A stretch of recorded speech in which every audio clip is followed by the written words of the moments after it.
مخلوق زمین پر ہے سب کو فنا ہونا ہے، اور تمہارے پروردگار ہی کی ذات جو صاحب جلال و کرم ہے باقی رہے گی۔ تو تم اپنے پروردگار کی کون کون سی نعمت کو جھٹلاؤ گے؟ شروع اللہ کا نام لے کر جو بڑا مہربان نہایت رحم والا ہے۔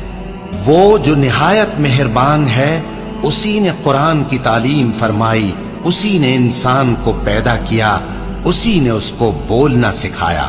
سورج اور چاند ایک حساب مقرر سے چل رہے ہیں، اور بوٹیاں اور درخت سجدہ کر رہے ہیں، اور اسی نے آسمان کو بلند کیا اور میزان عدل قائم کر دی کہ اس میزان میں حد سے تجاوز نہ کرو، اور انصاف کے ساتھ ٹھیک تولو اور تول کم مت کرو۔ اور اسی نے خلقت کے لیے زمین بچھائی، اس میں میوے اور کھجور کے درخت ہیں جن کے خوشوں پر غلاف ہوتی ہیں، اور اناج جس کے ساتھ بھس ہوتا ہے، اور خوشبودار پھول۔ تو اے گروہ جن و انس، تم اپنے پروردگار کی کون کون سی نعمت کو جھٹلاؤ گے؟ اسی نے انسان کو ٹھیکرے کی طرح کھنکھناتی مٹی سے بنایا اور جنات کو آگ کے شعلے سے پیدا کیا۔ تو تم اپنے پروردگار کی کون کون سی نعمت کو جھٹلاؤ گے؟ وہی دونوں مشرقوں اور دونوں مغربوں کا مالک ہے، تو تم اپنے پروردگار کی کون کون سی نعمت کو جھٹلاؤ گے؟ اسی نے دو دریا رواں کیے جو آپس میں ملتے ہیں، مگر دونوں میں ایک آڑ ہے کہ اس سے تجاوز نہیں کر سکتے۔ تو تم اپنے پروردگار کی کون کون سی نعمت کو جھٹلاؤ گے؟ ان دونوں دریاؤں سے موتی اور مونگے نکلتے ہیں، تو تم اپنے پروردگار کی کون کون سی نعمت کو جھٹلاؤ؟ جو مخلوق زمین پر ہے سب کو فنا ہونا ہے، اور تمہارے پروردگار ہی کی ذات جو صاحب جلال و کرم ہے باقی رہے گی۔ تو تم اپنے پروردگار کی کون کون سی نعمت کو جھٹلاؤ گے؟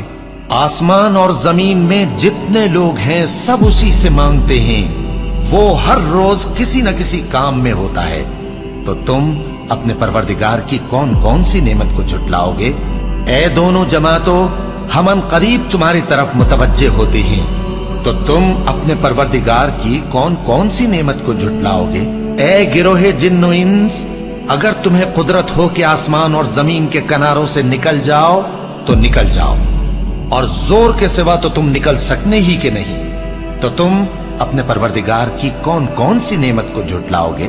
تم پر آگ کے شعلے صاف اور دھواں ملے چھوڑ دیے جائیں گے، تو پھر تم ان کا مقابلہ نہ کر سکو گے۔ تو تم اپنے پروردگار کی کون کون سی نعمت کو جھٹلاؤ گے؟ پھر جب آسمان پھٹ کر تیل کی تلچھٹ کی طرح گلابی ہو جائے گا تو وہ کیسا ہولناک دن ہوگا۔ تو تم اپنے پروردگار کی کون کون سی نعمت کو جھٹلاؤ گے؟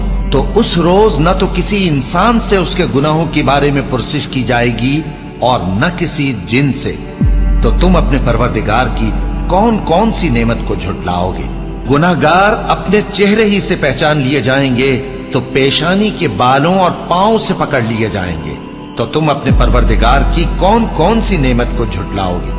یہی وہ جہنم ہے جسے گناہگار لوگ جھٹلاتے تھے، وہ دوزخ اور کھولتے ہوئے گرم پانی کے درمیان گھومتے پھریں گے۔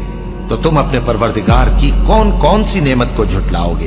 اور جو ان دونوں میں بہت سی شاخیں یعنی قسم قسم کے میووں کے درخت ہیں، تو تم اپنے پروردگار کی کون کون سی نعمت کو جھٹلاؤ گے؟ ان میں دو چشمے بہ رہے ہیں، تو تم اپنے پروردگار کی کون کون سی نعمت کو جھٹلاؤ گے؟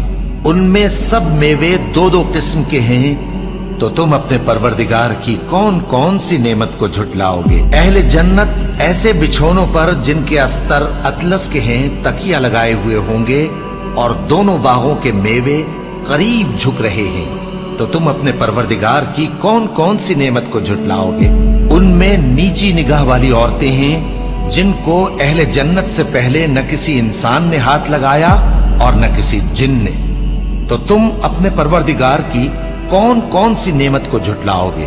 گویا وہ یاقوت اور مرجان ہیں، تو تم اپنے پروردگار کی کون کون سی نعمت کو جھٹلاؤ گے؟ نیکی کا بدلہ نیکی کے سوا کچھ نہیں ہے، تو تم اپنے پروردگار کی کون کون سی نعمت کو جھٹلاؤ گے؟ اور ان باغوں کے علاوہ دو باغ اور ہیں، تو تم اپنے پروردگار کی کون کون سی نعمت کو جھٹلاؤ گے؟ دونوں خوب گہرے سبز